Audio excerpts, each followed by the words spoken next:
Unfortunately, I won't be able to use the background audio that was included in the video originally because we had the radio playing it.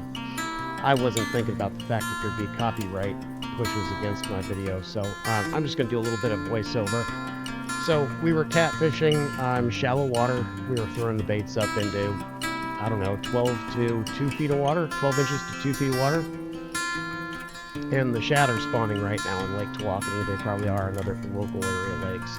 And so the catfish are actually working those banks, pushing those catfish up and eating them. So we're anchored in with 3 different anchors, 2 off the back of the boat, 1 off the front of the boat, so that we're facing towards the bank. And the wind had pretty much died, so the catfish bite had slowed down quite a bit. We already had a cooler full, you'll see in the photos at the end of the video. You know, this is a pretty easy pattern that anybody can do. Throw the baits up as close to the bank as you can get, so you'll need to position your boat appropriately. And use the shad that you can catch in that same shallow water. So find some shallow water. You'll see them actually flashing up on the beaches early in the morning or up on the banks. You can find them in the usual places you find them too, but just go a little bit shallower, at least for the next couple of weeks while they're spawning. We had one net throw where I bet we've got 200 shad in one throw, and that was it. You know, we called it a day for catching bait. And you know, throw that bait up there as shallow as you can get it. Keep your lines tight, and the bite's going to be pretty ferocious at times.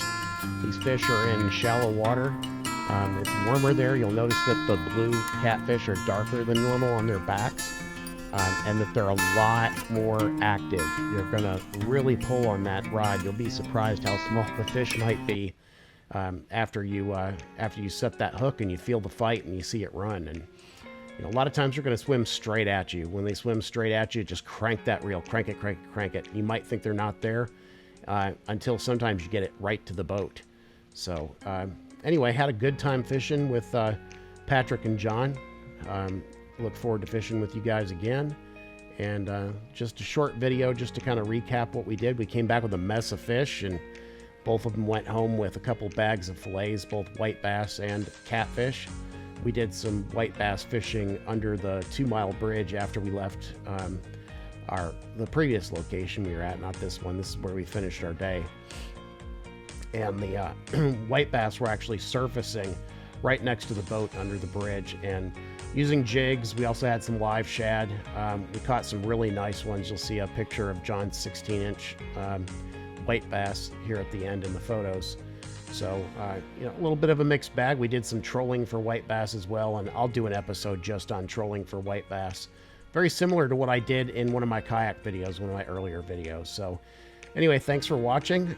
Please like and subscribe, and I will have more content coming as the season gets on and the fishing just keeps getting better and better.